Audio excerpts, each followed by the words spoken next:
জি ভালো দাদা আমাকে কায়দে নাই বুঝছেন। আমার পিছনের কথা আমার বলতে গেলে আমি নিচে একটা থেকে করবি দাদা, আমি খুব ক্লান্ত। এই সুখরঞ্জন বালি এই প্রিমিসিসে একটি পরিচিত নাম। 2012 সালে সুখরঞ্জন বালি এই স্পট থেকেই কিডন্যাপ হয়েছিলেন। আমি অপহরণ হয়ে গেছি এই জায়গা দিয়ে, এই জায়গা দিয়ে উনি অপহরণ হয়ে গেছিলেন। উনি আজকে আপনাদের সামনে দাঁড়িয়েছেন। উনি ওনার যে অপহরণের এবং গুমের যে বিষয়টি, সেটি একটি অভিযোগ আকারে উনি আজকে এই ট্রাইব্যুনালে দায়ের করেছেন এবং দায়ের পরবর্তী যে অবস্থান সেটি এখন আপনাদের কাছে বলবেন। জি ভালো দাদা আমাকে কায়দে নাই বুঝছেন।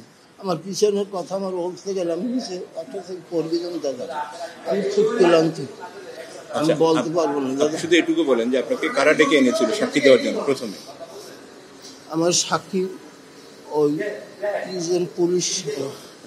আপনার ভাইয়ের কথাটা বলে শুরু করুন। আমার ভাই নাম হলো বিষয় বালি। 1971 সালে আপনার পাকসেনারা আমার ভাইকে, আর রাজ্জাক আপনার মুসলিম মৌলানা, আর ওই পাকসেনারা আমার ভাইকে হত্যা করছে। রাইফেলে বুক পেছে গিয়া টাকাইয়া মারছে।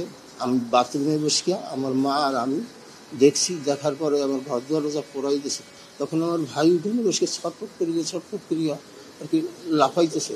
তখন আমার অপর বাড়ি একটা বাথরুমের বসে আমরা সব কিছু দেখি। এর মধ্যে বাড়িতে যে লোকজন যে চলে গেছে আমার ভাই উঠোনে পর, তখন দৌড়ে এসে ভাইকে তুলে লোছে। কিছু সময় পরে আমার ভাই কোরআন বাইরে গেছে।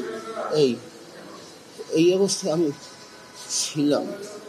আমি সেই পরপর আমি ভাইকে ওই বাড়ির সীমান্তের ভিতরে মারি ছুটি দিছি লোকজন নিয়ে। এরপর আমি মুক্তিযোদ্ধা, আমি ট্রেনিং দিছি। আমার লতিফ তালুকদার হলো আমার কমান্ডার, আমি তার ট্রেনিং ফেরাচ্ছি লোক। আমার এখন সব কিছু আমি ভুলে গেছি বুঝলেন। আমি হিন্দি কোরের সামনে দিয়ে আমি অপহরণ যাওয়ার পরে আমি খুব নির্যাতিত হয়। আমি কিছু বলতে না, আমার বুকে হার্টে আমার সমস্যা, আমার হার্টের সমস্যা। গেটে কেন আসছিলেন? আমি আসছিলাম হুজুরের, মানে সরকার পক্ষে আমাকে মানছে সাক্ষী। মানার পরে আমি দেখি যে আমার জন্য যদি একটা লোক ভালো মানুষ যদি বাঁচাই যদি রাখে, তাহলে আমি আল্লাহর কাছে পরিষ্কার থাকি। সাইদি সাহেবের আমরা পাইছি 1900 এই আপনার এই এমপিতে আসে, তখন সে আমার এলাকায় সে এমপি ছিল। সে যখন এমপি ছিল আমার মায়ের কুলে বসবাস করছে, সেই রকম সে একটা ভালো লোক ছিল।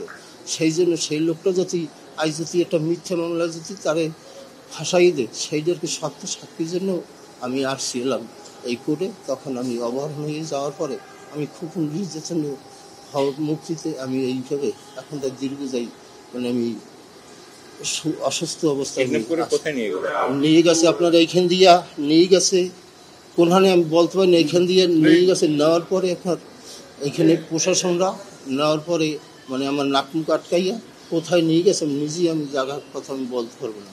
দিন না রাত্রে মানে কোনো আমি আলো বাতাস পাইনি। কিছু সময় পরে একটা আলো পাইছি। ওখানে ছিলাম আমি 3 মাসের প্রায় আমি 13 দিন ঠিক মানে কম ছিল। আমি ওইখানে রাখছি। ওইখান থেকে এবার চক্ষু বানিয়া এবার নিয়ে গেছে আমাকে। এই অনেক সকালে গাড়িতে উঠে সমস্ত দিন আর কি এই গাড়িতে চালাইতে মানে বেলা শেষ। এই মানে আমার চক্ষু বন্ধ ছিল। তখন মানে আমি বলছি কি বলতেন আমার পেশাবে খুব সমস্যাটা, আমি পেশা করি।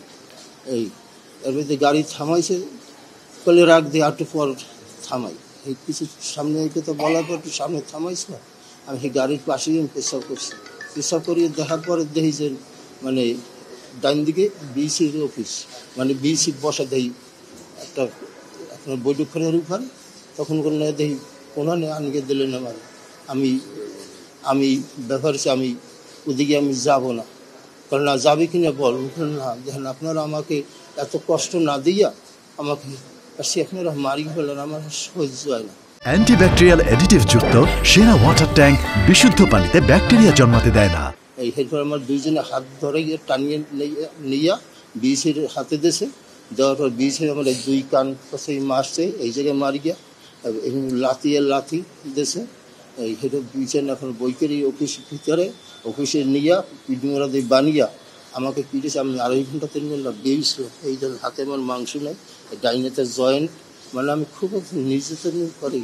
আমি বর্তমানে আমি আছি।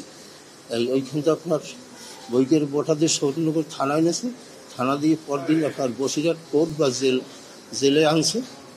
আনার পর ওইখান থেকে আমি খুব অসুস্থ, 22 দিনের দিন আপনার নিয়ে গেলে দমদম কারাগারে। আমি দীর্ঘজয়ী, আমি 5 বছর দমদম কারাগারে ছিলাম। আমি অনেক মানে আমি বাড়িতে কেউ কাছে সংবাদ দিতে পারি না। আমার দূর সম্পর্কে এক ভাগ্নে ছিল, তার কাছে আমি সংবাদ দিছি। সে আজকে আমার দেশে বলার পরে আমার ছেলে বা আমার মেয়ে জামাই ছিল, আমার স্ত্রী, তার কাছে বলার পরে তার আর কি হাইবাত পাগল না হয়ে গেছে। তখন আমার ছেলে আজকে বলছে মাসুদ সাইদির কাছে, মাসুদ সাইদি বলছে যে এরকম বাবা অমুক জায়গায় জেলে আছে, আর কী কায়দায় তারে আন, তারা যে কায়দা হোক তারা ব্যবস্থা দিয়ে করছে। ওই দেশে বিশ্বের মানবাধিকার সংস্থা। আমি বাংলাদেশে আমি আসছি, আসার পরে আমি 6 মাস দীর্ঘ ছিলাম। আমার বরিশাল থেকে আমার খুলনা ডিস্ট্রিক্টে আমি দীর্ঘ 6 মাস সেইখানে আমি ছিলাম। থাকার পরে যে সুস্থ পরিবেশ, এখনও আমি মানে ওই অসুস্থ অবস্থায় নিয়ে এখনও মানে আমি আসছি বুঝলেন, সেইখানেও আমি অসুস্থ। এরপর আমি বাড়িতে আসছি। আজকে এখানে আসছি আমি সাইদি সাহেবের যে সত্য সাক্ষী নিয়ে আমি একবার এই অভিযোগে মানে আমাকে বন্দি অপহরণ করছে, সেই সাক্ষী আমি সত্য সাক্ষী দিতে আমি আসছি। আপনি কার কার বিরুদ্ধে অভিযোগ করলেন?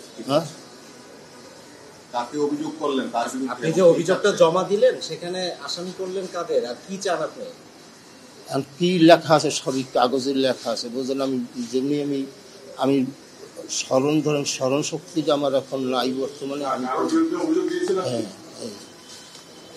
হয় অভিযোগ তো দেশে প্রশাসন একজন মানে আরও আমার দেশীয় লোক আছে, রাজ্জাক আপনার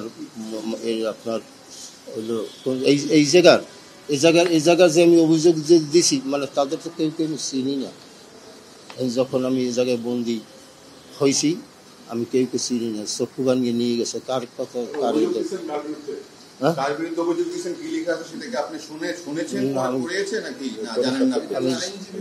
হ্যাঁ বলবে আইনজীবী, আমি বলতে পারবো না।